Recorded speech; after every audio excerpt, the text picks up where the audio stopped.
Hello everyone, welcome to shake hand with life YouTube channel. मैं नरेंद्र शर्मा। आज इस episode में हम एक बहुत इंपॉर्टेंट क्वालिटी टूल को स्टडी करने जा रहे हैं जिसका नाम है inter relationship diagram. Inter relationship diagram new 7QC tools की फैमिली से ही बिलोंग करता है। इनफैक्ट बहुत सारे अदर क्वालिटी टूल्स की फैमिली से भी बिलोंग करता है। तो आज इसी टूल को इस एपिसोड में हम स्टडी करेंगे। बट इससे पहले कि हम इस एपिसोड में आगे मूव करें, मेक श्योर दैट कि आपने shake hand with life YouTube channel को सब्सक्राइब कर लिया है और बेल आइकन को भी दबा दिया है, जिससे shake hand with life YouTube channel पर आने वाले नए सभी एपिसोड का नोटिफिकेशन आपको तुरंत मिल जाए। अगर ये वीडियो आपको पसंद आता है तो इसे लाइक जरूर करें, शेयर करें अपने दोस्तों के साथ और कलीग्स के साथ, ताकि वो भी इंटर रिलेशनशिप डायग्राम को समझ सकें, यूज कर सकें अपने वर्क प्लेस पर और क्वालिटी को, अपने प्रोसेस की क्वालिटी को इम्प्रूव कर सकें और अपने करियर को भी आगे बढ़ा सकें। तो फिर चलिए शुरू करते हैं इंटर रिलेशनशिप डायग्राम। तो सबसे पहले समझेंगे इंटर रिलेशनशिप डायग्राम है क्या। Okay, what is an inter relationship diagram. Inter relationship diagram के कुछ दूसरे नाम भी हैं जो कि हैं इंटर रिलेशनशिप डायग्राफ के नाम से भी इसे जानते हैं और नेटवर्क डायग्राम के नाम से भी इसे जानते हैं। ओके, ये जो मल्टीपल आइडियाज हैं, किसी भी सॉल्यूशन को डेवलप करने के लिए जब मल्टीपल आइडियाज क्रिएट किए जाते हैं, सो एक आइडिया का दूसरे आइडिया पर लिंक कैसा है, वो कैसे एक दूसरे को इन्फ्लुएंस करते हैं, कैसे एक दूसरे को प्रभावित करते हैं, ये इंटर रिलेशनशिप डायग्राम की हेल्प से हम समझते हैं। So cause and effect relationship, multiple ideas जो हैं उनके कॉज, कौन सा आइडिया किसी दूसरे आइडिया के लिए कॉज की तरह से काम कर रहा है या कैसे वो उसे अफेक्ट कर रहा है। Helps a group to analyse the natural links between different aspects of a complex situation. एक कॉम्प्लेक्स सिचुएशंस के जो मल्टीपल एस्पेक्ट्स हैं, डिफरेंट एस्पेक्ट्स हैं, जो अलग अलग रूप हैं, वो आपस में किस तरह से नेचुरली लिंक्ड हैं, उन्हें समझने में भी इंटर रिलेशनशिप डायग्राम हेल्प करता है टीम की। And new 7QC tools used as a process analysis, एक न्यू 7QC टूल्स की फैमिली से ही बिलोंग करता है और as a process analysis tool भी यूज कर सकते हैं। प्रोजेक्ट प्लानिंग के लिए भी इसका यूज करते हैं, आइडिया क्रिएशन के लिए भी यूज करते हैं और कॉज एनालिसिस टूल के लिए भी इंटर रिलेशनशिप डायग्राम को यूज किया जाता है। सो ये सारे यूजेस हैं इंटर रिलेशनशिप डायग्राम के। है क्या और क्या इसके यूजेस हैं। कब हम इंटर रिलेशनशिप डायग्राम को यूज करते हैं, आइए वो देखते हैं। To understand the links between ideas और कॉज एंड इफेक्ट रिलेशनशिप, जब हमें मल्टीपल आइडियाज के बीच में कॉज एंड इफेक्ट रिलेशनशिप को स्टडी करना हो, एनालाइज करना हो, उनके बीच में जो लिंक्स बन रहे हैं उनको एनालाइज करना हो, तब हम इसको यूज करते हैं। To identify an area of greatest impact for improvement, जब हमें ये देखना हो कि कौन सा एरिया ऐसा है जहां पर इम्प्रूवमेंट की बहुत ज्यादा जरूरत है, उस एरिया को आइडेंटिफाई करने के लिए भी इंटर रिलेशनशिप डायग्राम को यूज किया जाता है। To analyse a complex issue for causes,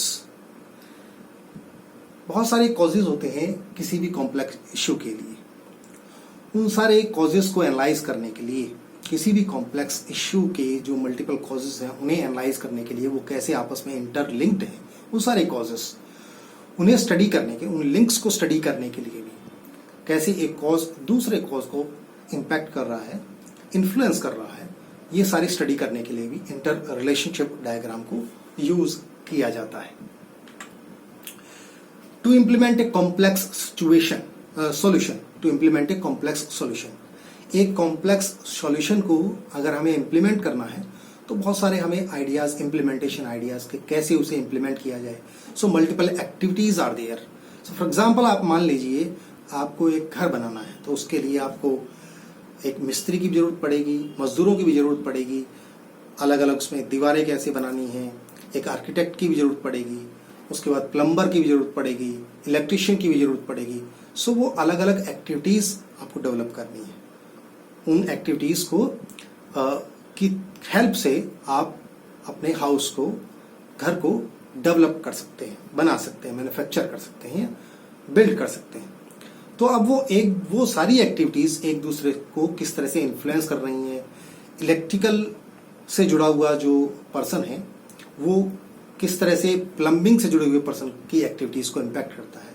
सो अगर हमें इस तरह से सारी एक्टिविटीज को स्टडी करना हो कि वो आपस में किस तरह से जुड़ी हुई हैं, सो हमें पहले इलेक्ट्रिसिटी का काम करवाना पड़ेगा या प्लम्बिंग का पहले काम करवाना पड़ेगा, या हमें मिस्त्री से कौन कौन किस रूम को पहले बनाना पड़ेगा। So multiple activities are involved there, जहां पर बहुत सारी एक्टिविटीज हों किसी सॉल्यूशन को, किसी कॉम्प्लेक्स सॉल्यूशन को इम्प्लीमेंट करने के लिए।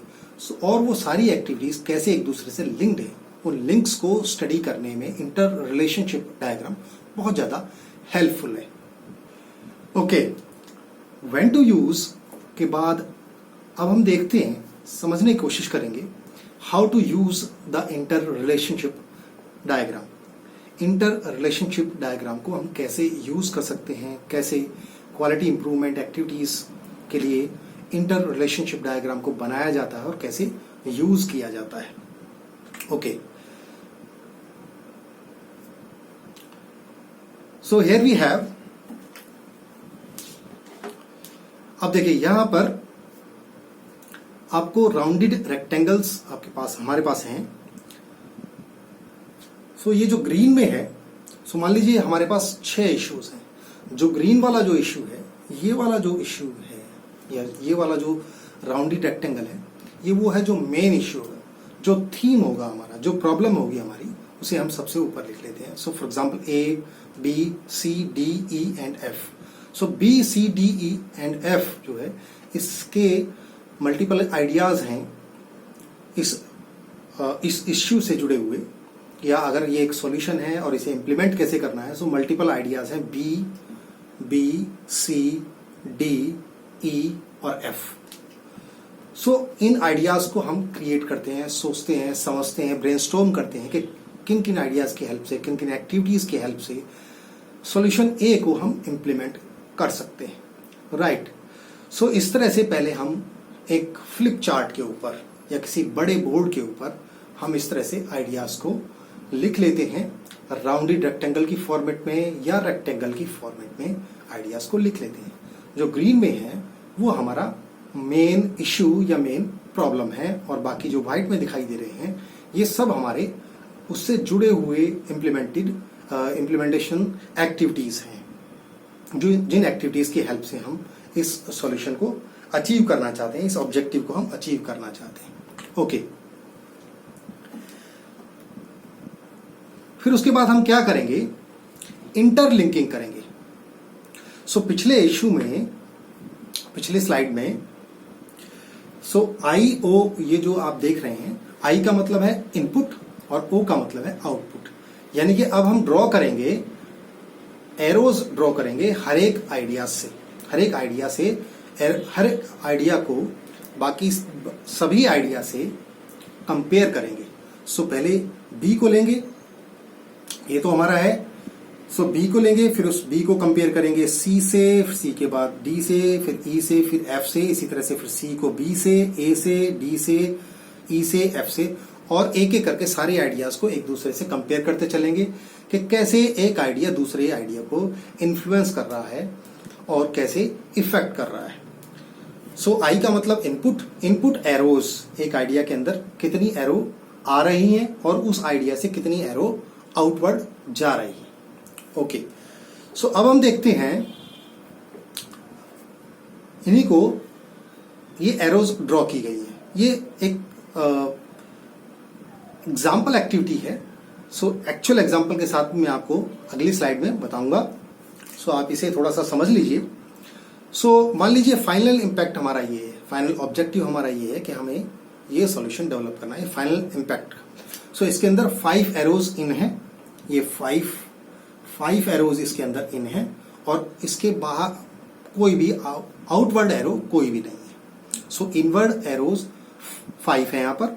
इसी तरह से बी में देखें, बी को जब बाकी सारे इश्यूज से कंपेयर किया गया तो 4 एरोज जो हैं उसमें इनवर्ड हैं और एक एरो जो है वो आउटवर्ड है। एक एरो खाली ये वाली आउटवर्ड है, बाकी सब इन हो रही हैं। ये भी इन है, ये भी इन है, ये भी इन है और ये भी इन है। सो इस तरह से एरोज इनवर्ड आ रहे हैं। सो इसी तरह से आप सभी इश्यूज को, हर इश्यू को बाकी सारे के साथ, बाकी सभी इश्यूज के साथ कंपेयर करेंगे, देखेंगे कि वो कितने और दूसरे इश्यूज को इन्फ्लुएंस कर रहा है और वो कितने दूसरे इश्यूज से इन्फ्लुएंस हो रहा है। सो इन्फ्लुएंस हम एक दूसरी जो सभी एक्टिविटीज हैं उनका एक दूसरे पर स्टडी करते हैं इंटर रिलेशनशिप डायग्राम के अंदर। ओके, अब हम देखेंगे कि एक एग्जाम्पल की हेल्प से जब हमारे पास एक बड़ा इशू हो तो उसे कैसे हम इंटर रिलेशनशिप डायग्राम की हेल्प से, उसके जो मल्टीपल एक्टिविटीज हैं वो आपस में कैसे एक दूसरे को इन्फ्लुएंस करती है। ओके, तो इन इश्यूज में जिस इश्यू के अंदर मैक्सिमम एरोज इनवर्ड हैं, जिस इश्यू के पास मैक्सिमम एरोज एंट्री करती है इनवर्ड हैं, वो तो फाइनल इम्पैक्ट होगा। और ऐसा इश्यू जिसके अंदर से आउटवर्ड एरोज जा रही हैं, जिसके अंदर से एरोज बाहर निकल रही हैं, वो ड्राइवर इश्यू कहलाएगा या कॉज कहलाएगा। राइट। सो जो ग्रीन राउंडेड रेक्टेंगल है इसके अंदर 5 एरोज जो हैं इनवर्ड है। राइट, 5 0 हम देख रहे हैं, कोई भी एरो इससे बाहर नहीं गई है, 5 एरोज इनवर्ड है। लेकिन इशू ई के अंदर देखिए, कोई भी एरो इनवर्ड नहीं है, 4 एरोज बाहर गई हुई। तो फाइनल इम्पैक्ट वो है जिसके अंदर से कोई भी एरो बाहर नहीं निकल रही है और सारी एरोज जो है एंटर, सभी इश्यूज से एरोज एंटर करती है, वो हमारा फाइनल इम्पैक्ट होगा वो इश्यू। और ड्राइवर इश्यू वो होगा या कॉज, मेन कॉज वो होगा जिसके अंदर से मैक्सिमम एरोज आउटवर्ड जा रही होती हैं। राइट। सो इसी तरह से हम इनवर्ड एरोज और आउटवर्ड एरोज को काउंट करते हैं और जो इश्यूज हैं उनके बीच में इंटर लिंक्स को, नेचुरल लिंक्स को स्टडी करते हैं कि वो आपस में एक दूसरे को कैसे इन्फ्लुएंस कर रहे हैं। तो अब एक एग्जाम्पल लेते हैं और उससे हम समझने की कोशिश करते हैं कि कैसे मल्टीपल इश्यूज हैं किसी सॉल्यूशन के लिए, या मल्टीपल आइडियाज हैं किसी सॉल्यूशन को इम्प्लीमेंट करने के लिए, या किसी प्रॉब्लम के लिए मल्टीपल कॉजेज हैं, वो कैसे एक दूसरे को इम्पैक्ट करते हैं या इन्फ्लुएंस करते हैं। सो जीरो डिफेक्टिव, हमारे पास जीरो डिफेक्टिव, ये हमारा एक मेन इश्यू है, ये हमारा एक मेन इश्यू है जिसे हम अचीव करना चाहते हैं ऑर्गेनाइजेशन के लिए। सो कौन कौन से ऐसे एक्टिविटीज होंगी जिनकी हेल्प से हम जीरो डिफेक्टिव को अचीव कर सकते हैं और वो कैसे हम ड्रॉ कर सकते हैं। देखिए, पिछला एपिसोड जो था वो ट्री डायग्राम के ऊपर था कि ट्री डायग्राम क्या हेल्प करता है। ट्री डायग्राम हमें मल्टीपल ऑप्शंस को ड्रॉ करने में हेल्प करता है नेक्स्ट टू नेक्स्ट लेवल पर, कि किसी ऑब्जेक्टिव को कैसे अचीव किया जा सकता है। सो उसके मल्टीपल डिटेल्स को अलग अलग लेवल पर ड्रॉ करने में हेल्प करता है। सो ट्री डायग्राम से ही ये मल्टीपल एक्टिविटीज हम ड्रॉ कर सकते हैं और फिर उनके इंटरलिंक्स इंटर रिलेशनशिप डायग्राम की हेल्प से स्टडी कर सकते हैं, यानी कि कैसे वो सारे इश्यूज आपस में, वो सारे आइडियाज आपस में एक दूसरे को इम्पैक्ट करते हैं, इन्फ्लुएंस करते हैं। तो यहाँ पर कुल मिलाकर जीरो डिफेक्टिव को अचीव करने के लिए टीम ने ब्रेनस्टॉर्म किया 8 एक्टिविटीज को। सो जिसमें एक प्री डिस्पैच इंस्पेक्शन है, रॉ मटेरियल इंस्पेक्शन है, सैंपल इंस्पेक्शन है, अर्ली मैनेजमेंट है, मशीन मेंटेनेंस है, ट्रेनिंग एंड एजुकेशन है, इन प्रोसेस इंस्पेक्शन है और डिफेक्ट आइडेंटिफिकेशन। राइट। अब देखते हैं कि ये सारी एक्टिविटीज आपस में कैसे इंटरलिंक्ड है। सो pre dispatch inspection influence zero defective को डेफिनेटली इन्फ्लुएंस करता है। अगर प्री डिस्पैच इंस्पेक्शन अच्छा होगा तो डिफेक्टिव जाएगा, यानी डिफेक्टिव को हम पूरी तरह से कंट्रोल कर सकते हैं। सो एक एरो जो है जीरो डिफेक्टिव की तरफ गई हुई। इनफैक्ट सभी जो इश्यूज हैं, सभी जो आइडियाज हैं, उनसे जीरो डिफेक्टिव की तरफ एक एक एरो जरूर गई हुई है।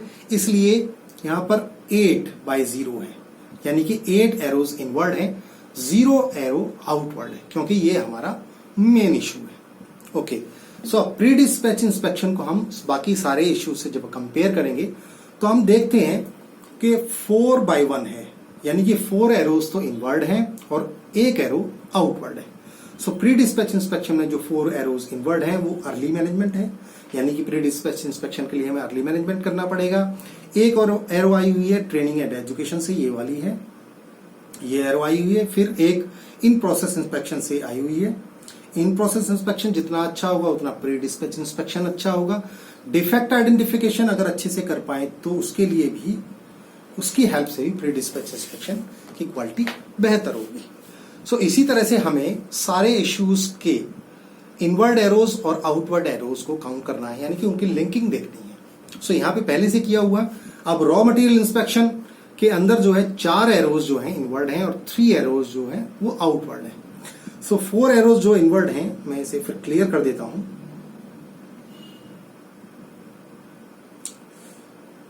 ओके, अभी देखते हैं रॉ मटेरियल इंस्पेक्शन के लिए 4 एरोज इनवर्ड हैं। एक डिफेक्ट आइडेंटिफिकेशन से आई हुई है, ये वाली एरो आई हुई है। एक ट्रेनिंग एंड एजुकेशन से एरो आई हुई है। एक एरो आई है सैंपल इंस्पेक्शन से रॉ मटेरियल इंस्पेक्शन के लिए। एक एरो हमारे पास आई हुई है अर्ली मैनेजमेंट से। सो रॉ मटेरियल इंस्पेक्शन के लिए अर्ली मैनेजमेंट भी जरूरी है, सैंपल इंस्पेक्शन भी जरूरी है, ये भी इन्फ्लुएंस करता है रॉ मटेरियल इंस्पेक्शन को। और साथ में ट्रेनिंग एंड एजुकेशन भी रॉ मटेरियल इंस्पेक्शन को इन्फ्लुएंस करता है। डिफेक्ट आइडेंटिफिकेशन भी रॉ मटेरियल इंस्पेक्शन को इन्फ्लुएंस करता है। लेकिन रॉ मटेरियल इंस्पेक्शन जो है वो किस किस को इन्फ्लुएंस कर रहा है? वो इन्फ्लुएंस करता है रॉ मटेरियल इंस्पेक्शन से गई हुई एक एरो जीरो डिफेक्टिव की तरफ, ये तो हमारा मेन ऑब्जेक्टिव है ही। और फिर देख रहे हैं एक रॉ मटेरियल इंस्पेक्शन से गई हुई है इन प्रोसेस इंस्पेक्शन की तरफ गई हुई है, एक दूसरी एरो ये गई हुई है। और एक एरो मशीन मेंटेनेंस की तरफ गई हुई है। दैट मीन्स कि अगर रॉ मटेरियल का इंस्पेक्शन अच्छा होगा, उसकी क्वालिटी अच्छी होगी, तो मशीन में मेंटेनेंस की रिक्वायरमेंट कम रहेगी, यानी कि मशीन मेंटेनेंस को इम्पैक्ट करता है रॉ मटेरियल इंस्पेक्शन। इसी तरह से इन प्रोसेस इंस्पेक्शन को भी इन्फ्लुएंस करता है रॉ मटेरियल इंस्पेक्शन, यानी कि हम अब हमें हर एक इश्यू से एरो ड्रॉ करनी है, बाकी सभी इश्यू से कंपेयर करते हुए एरो ड्रॉ करनी है, राइट। कि ये देखना है कि हर इश्यू बाकी दूसरे इश्यूज को कैसे इन्फ्लुएंस करता है। इसी तरह से जब हम सैंपल इंस्पेक्शन को देखते हैं तो 4/3 है, यानी कि 4 एरोज इनवर्ड हैं, 4 इश्यूज, बाकी के 4 इश्यू सैंपल इंस्पेक्शन को इन्फ्लुएंस करते हैं, और 3 एरोज आउटवर्ड हैं, सैंपल इंस्पेक्शन बाकी 3 इश्यूज को इन्फ्लुएंस करता है। इसी तरह से इन अर्ली मैनेजमेंट में 2/6 है, आप इसे स्टडी कर सकते हैं आराम से। 2/6 है, 2 एरोज इनवर्ड हैं अर्ली मैनेजमेंट की तरफ और 6 एरोज आउटवर्ड हैं, बाकी के सारे इश्यूज को इन्फ्लुएंस करता है अर्ली मैनेजमेंट। यानी कि पहले से अगर जितनी हमारी अच्छी तैयारी रहेगी उतना ही ज्यादा हम बेहतर जीरो डिफेक्टिव की तरफ जा सकते हैं। अब में मशीन मेंटेनेंस में 5 एरोज तो इनवर्ड हैं और 1 एरो आउटवर्ड है, यानी कौन सी एरो आउटवर्ड है? जीरो डिफेक्टिव की तरफ। मशीन की मेंटेनेंस अच्छी होगी तो जीरो डिफेक्टिव हम आराम से अचीव कर सकते हैं। लेकिन ट्रेनिंग एंड एजुकेशन में देखिए 1/8 है, यानी कि 1 एरो इनवर्ड है और 8 एरोज, 1 एरो इनवर्ड है और 8 एरोज, यानी कि 8 एरोज आउटवर्ड हैं। यानी कि ट्रेनिंग एंड एजुकेशन एक ऐसा इश्यू है जो बाकी सारे इश्यूज को इम्पैक्ट करता है, इन्फ्लुएंस करता है। Training and education 4/5 in process inspection के लिए है एंड 3/7 जो है डिफेक्ट आइडेंटिफिकेशन के लिए। आई होप कि आपको ये इंटर रिलेशनशिप डायग्राम अच्छे से समझ में आ रहा होगा। सो ट्रेनिंग एंड एजुकेशन में देखें, अब इसमें हम देखें हमारा कौन सा ड्राइवर इश्यू है और कौन सा फाइनल इंपैक्ट है। सो फाइनल इंपैक्ट तो हमारे को समझ में आ रहा है, इनवर्ड एरो जो जिसके पास सबसे ज्यादा होंगी वो फाइनल इंपैक्ट होगा। जीरो डिफेक्टिव हमारा फाइनल इश्यू है, फाइनल इंपैक्ट है हमारा। लेकिन इसमें ड्राइवर इश्यू कौन सा होगा, यानी कि मेन कॉज क्या होगा जिसे हमें इमीडिएटली जिसे एलिमिनेट करने की जरूरत है। एलिमिनेट नहीं, जिसको जो मेन कॉज है बाकी सबको सबसे ज्यादा इन्फ्लुएंस कर रहा है। सो ट्रेनिंग एंड एजुकेशन एक ऐसा इश्यू है जिसकी रिक्वायरमेंट सबसे ज्यादा है, यानी कि ट्रेनिंग एंड एजुकेशन की हेल्प से हम बाकी सारे इश्यूज को इम्प्रूव कर सकते हैं। रॉ मटेरियल इंस्पेक्शन भी, सैंपल इंस्पेक्शन भी, इन सब टाइप के इंस्पेक्शन को ट्रेनिंग एंड एजुकेशन की हेल्प से इम्प्रूव किया जा सकता है। सो 1/8, उसके बाद हम देखते हैं 2/6। अर्ली मैनेजमेंट एक सेकंड नंबर का इश्यू है जिसे एड्रेस करने की जरूरत है जीरो डिफेक्टिव को अचीव करने के लिए, क्योंकि 6 इश्यूज जो हैं इससे इन्फ्लुएंस हो रहे हैं। अर्ली मैनेजमेंट बाकी 6 इश्यूज को इन्फ्लुएंस करता है। 2 इश्यूज ऐसे हैं जो अर्ली मैनेजमेंट को इन्फ्लुएंस करते हैं, जिनमें से एक तो ट्रेनिंग एंड एजुकेशन है और डिफेक्ट आइडेंटिफिकेशन दूसरा है। सो इस तरह से हम 1 by 1 देखते हैं, प्रायोरिटाइज भी कर सकते हैं कि कौन से इश्यू को हमें पहले एड्रेस करना है, कौन सा इश्यू ऐसा है जो बाकी सारे इश्यूज को इम्पैक्ट कर रहा है, इन्फ्लुएंस कर रहा है, सबसे ज्यादा इन्फ्लुएंस कर रहा है। तो ये इंटर रिलेशनशिप डायग्राम है, बहुत इंपॉर्टेंट टूल है क्वालिटी के लिए। मल्टीपल इश्यूज के बीच में जो नेचुरल लिंक्स है वो कैसे एक दूसरे को इन्फ्लुएंस करते हैं, उसे स्टडी करने में इंटर रिलेशनशिप डायग्राम बहुत ज्यादा हेल्पफुल है। आई होप कि आपको इंटर रिलेशनशिप डायग्राम बहुत अच्छे से समझ में आ गया होगा। अगर कोई डाउट है आपके तो आप उन्हें नीचे कमेंट बॉक्स में लिखकर मेरे साथ जरूर शेयर करें, और कोई फीडबैक है तो वो भी आप, अगर आपको ये वीडियो अच्छा लग रहा है और आप कोई अच्छा फीडबैक डालना चाहते हैं, so definitely that will motivate me. So आप उसे नीचे कमेंट बॉक्स में लिखकर मेरे साथ जरूर शेयर करें। वीडियो आपको पसंद आया है तो इसे लाइक जरूर कर दें, शेयर करें अपने दोस्तों के साथ और अपने कलीग्स के साथ, ताकि वो भी क्वालिटी इंप्रूवमेंट के लिए इंटर रिलेशनशिप डायग्राम को अपने वर्क प्लेस पर यूज कर सकें, समझ सकें और औरों को भी बता सकें। Right, shake hand with life YouTube channel को सब्सक्राइब जरूर कर लीजिए और बेल आइकन को जरूर दबा दीजिए, जिससे आने वाला कोई भी video shake hand with life YouTube channel पर आपसे मिस ना हो। और कोर्स नोट्स और ई बुक्स PDF में डाउनलोड करने के लिए आप मेरी वेबसाइट www.shakehandwithlife.in पर विजिट कर सकते हैं। एक नए वीडियो में एक नए टॉपिक के साथ मैं आपको फिर मिलूंगा।